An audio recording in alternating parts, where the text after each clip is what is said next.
Hey, this is Eldgrim. Hey, Thrand here, and we're doing the review of Die Hard.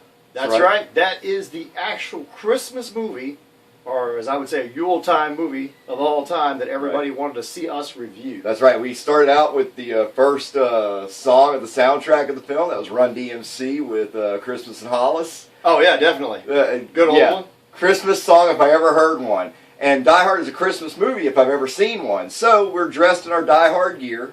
Yeah, I'm dressed up with my makeshift wife beater and blood and grime on me. Right. And of course I've got the now I have a machine gun. Ho, ho, ho. One of our favorite scenes with the Christmas hat. Right, yeah. So we're in the style of Die Hard. We've done a test for you today. We'll get to that as we talk about the movie as it progresses on, and we're going to talk about some of the scenes in the movie that were some of the big action scenes. Oh, definitely, definitely. And you know, I got to start with one thing: the airplane flight into LAX. Oh yeah, Bruce Willis would have never been barefoot in the whole movie if it hadn't been for the jackass sitting in the window seat, telling him to make toe fist, which was excellent scene. I mean, I thought that was funny because he actually tries it later. He feels the jet lag. I'm sure he's feeling it. Lots of people have ever flown on planes and gone to the places. Yeah, he tried it. He tried it. He thought it was going to make him feel comfortable and better, and it did for a brief moment. He loved it, just for a brief moment. Yeah. And then after that, I don't think all he hell liked it breaks anymore. loose. Yeah. So yeah, hey, it's better than getting caught with your pants down, as he said. Yeah, that's true. Yeah, true. So yeah, so we go into the film. And, you know, they're in the office building. It's the Christmas party. The terrorists show up with their big truck and all their... they had that well thought out, though. I like that part of the movie because without that big truck, there's no way they could have had all those supplies, explosives, the RPGs. Yeah, the rockets and everything. They probably had extra ammo and everything. They had extra rockets to reload. Seems like old Hans would have had extra detonators and explosives with a truck that big, unless he was just pitched for funds at the time. Maybe, but I mean, he's such a high-class thief. I mean, he has to let Takagi know in the elevator when he's talking about the suits that they buy at, you know, in London. Right, but he's a high-class thief is what he's got to let everybody know. He's not just your regular run-of-the-mill. And not a terrorist. That was the whole ploy. Yeah. Right, he was out stealing there may be some some money. Spoilers in this review, just to let you all know. I'm sure you all have seen it. Everybody's seen this movie. If you haven't seen it, though, you must see Die Hard. You all need to get a copy and watch it. And you got to watch it unedited, because the best line in the movie... Yippee-ki-yay, motherfucker. Yeah, and it came out on Christmas. That's right, it did. It was a Christmas film. So it was a big thing back in the 80s, especially around the time of Lethal Weapon and so on, to have a movie that they would try out, an action film, around that time, because after everybody opened presents and ate Christmas dinner and all that, sometimes the ladies would go off to do their thing and they'd watch the love story and what have you, and the men would take the boys and run off to the action film. That's right. Or so it gave them something to do after there was nothing to do. Because after Christmas, what do you really do other than lay around and look at your presents and you pretty much have nothing to do. So everybody goes and sees a movie because they're off work. That's right. They see it that night or the next day. That's right. So yeah, that was really the big action movie for the Christmas of 1987. Oh, definitely. I mean, and I love all the 80s references and scenes, especially the stockbroker guy that's doing coke off of Holly Gennaro's desk. Oh, yeah. and the thing about it, too, is it's a really good movie, but the extra movies, part 2, part 3, they made so much money that they kept going. We know the character, we know what to expect from the character, and it just keeps getting more and more extreme. That's true. So what I have to say is the first one. Not to say there's nothing wrong with anything really wrong with the other one. No, but I mean, as far as testable theories, the best one? Because it seems viable. It seems like everything he does in there, any of us could possibly do if we were in shape and we kept a level head in that situation. Except for, let's say, something you couldn't really test is where he jumps off the building and he has the fire hose. Yeah, and it's tied around it, which is kind of like a bungee cord jump. We don't know how much resistance that had as it's unrolling. We can't judge all. There's no way to judge all. It's possible sort of that thing might be hard to pull. You didn't have to use all your strength. Something might have been slowing him down as he's falling. It breaks free on top of it. So there's a lot of variables there to make it very spine tingling. You on the edge of your seat. And that's not so you can't test it. We really can't test it, but. He could have died. He could have lived. If we're talking about rooftop scenes, when he gets back into the maintenance area, and he's trying to keep himself from being flanked, and he's running away from the enemy. So he runs down, gets in the maintenance area, runs into his nudie chick again, He's got to give her a little kiss to let her. Oh yeah. As he goes by. So now he's got to find his way out, right? And he's got to get his rifle, that MP5. Oh, that was a good scene. Right, and actually, I mean, could that actually support him, the strap? Right, and not only that, but can he make the transition from one vent system to the next? Right, didn't seem too far away, but he'd still have to do a little bit of a leap to it to grab it. And he did fall and catch again because he slipped because the strap actually broke. Well, it didn't break. The strap came loose from the question is, would the strap actually hold you? Would the gun hold you? But it slipped through the actual hitching, the actual buckle. Yeah, right. yeah. It wasn't hitched good, and so it slid. And what pitched him forward was not so much him jumping as when it comes loose, it sort of pitches him into the next. Oh yeah, definitely. And of course that fall, man, that even hurts me to watch. My ribs hurt just seeing him clang. Now that's something I say is testable there. That's like. Yeah, and as a matter of fact, we did test that, and here it is. Check it out. There you go.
Well, I hope you all enjoyed that. I know that I'm beat up from doing it.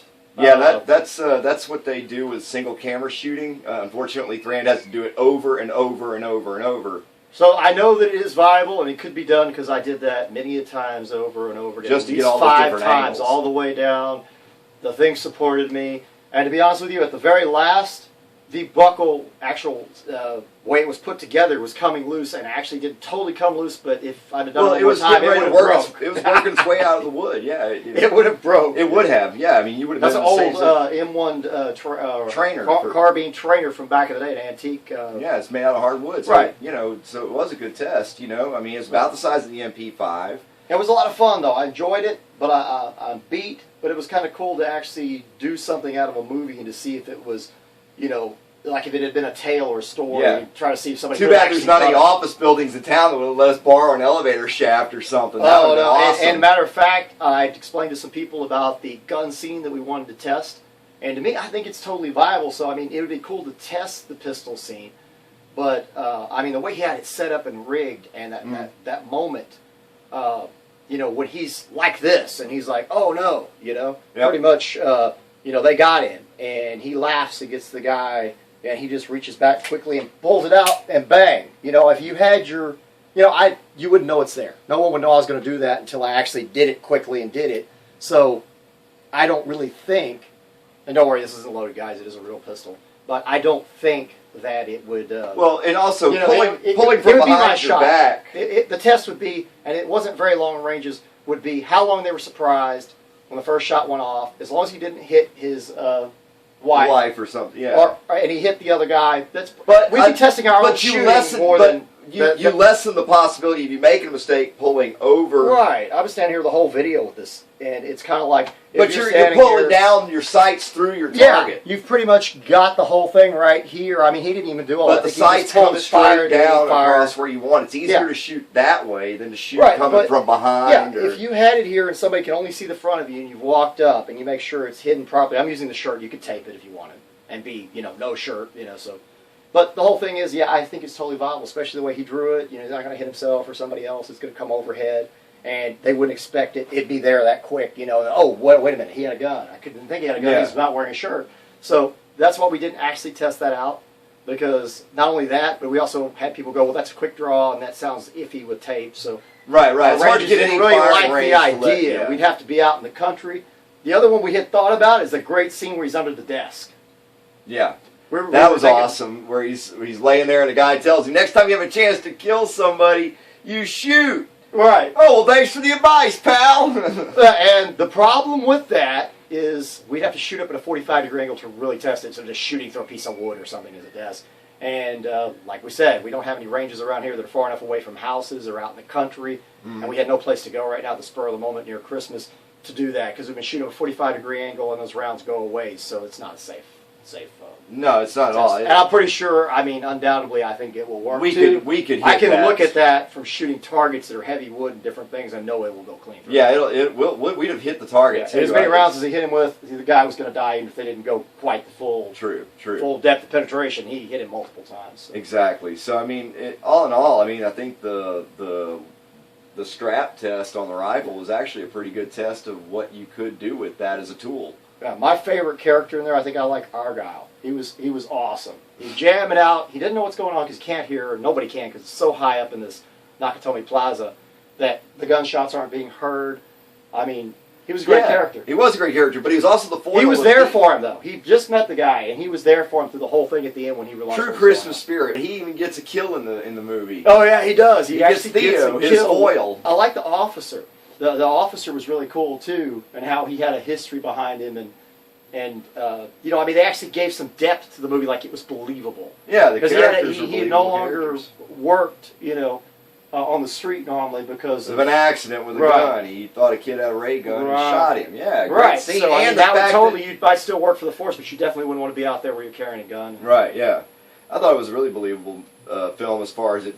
Especially in the 80s with all the terrorist threats and all the and there's a lot of skyjacking. spectacular stuff in it, but I mean, other than like the stuff where you can't really test it, I mean... Most everything's very believable. Almost, you could probably pull it off. I mean, too good a movie. I mean, all of it was very Christmassy. The music was Christmassy. Even the end music was a... Yeah, it was... Let It Snow, wasn't it? Yeah, now that was not the Frank Sinatra or the Bing Crosby version of the song. It was a little more modern. Still the same song, but... A little more 1980s kind of feel to it, you know. And his wife wanted him back.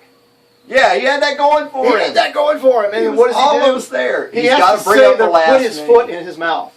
Yeah, and then of course everything blows up. His naked, bloody glass foot in his mouth, pretty much. Yeah, well, it wasn't naked not bloody at the time yet, but not yet, but right. yeah. But the joke is he kind of messed it. But at the end, since he did good, and she realizes that he's the only person that could drive anybody that insane as he did, that she wants it back anyway. I mean, who cares? Right? Yeah, if you can drive terrorists, he's a badass. He is a badass. John McClane is a badass. So.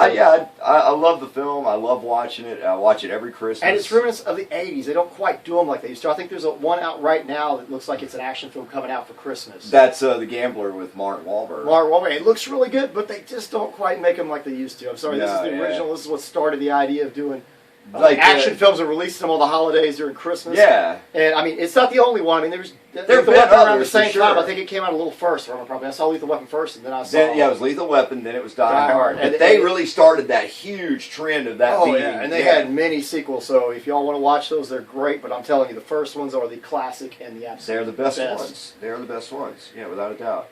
Oh, and like I said, remember, if somebody's standing here like this, and let's say he has it taped to his back, and you don't know it, boom, he could get you. If you didn't expect it, you didn't know he even had a weapon, and you looked off for a second and moved your weapon. Poor old Hans figured that one out. So we honestly think that that's very viable. I mean, if he had it taped on, he wasn't too sweaty, and it stayed on, I don't see any reason why that wouldn't work. Right, It'd be unexpected that he walked straight out. So anyway, definitely. just to bring that up again, just to let you all know. That's what we believe about it. Yeah. Anyway, hey, if you like this video or any others, be sure to like our videos. Be sure to subscribe to our channel. That's YouTube channel Thrand and Eldgrim.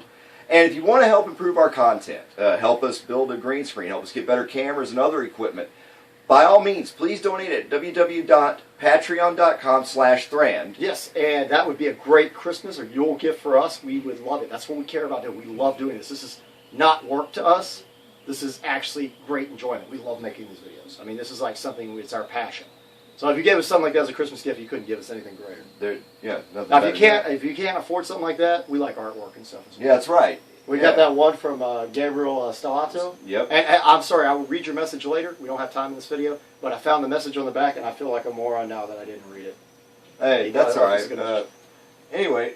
Oh, and forgot one thing. Our Facebook at Well of Remembrance, Thrand and Eldgrim's Well of Remembrance on Facebook. That's our like page. And for all of you new people that are just now joining our channel and just now subscribing, look us up at Thag and Thrand YouTube Boat Crew on Facebook. It's a closed group. YouTube ask channel, for it. Yeah.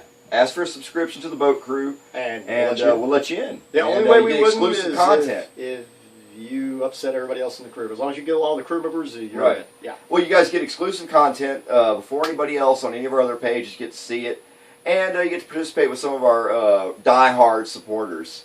Oh, definitely. Die hard. Yeah. Die hard. But anyway, Happy Yule. Merry Christmas. Happy Hanukkah. Happy Hanukkah. Whatever the holiday is that you celebrate. We wish you a good one and a Happy New Year. Hopefully we'll be back with you by New Year's. And farewell. Farewell.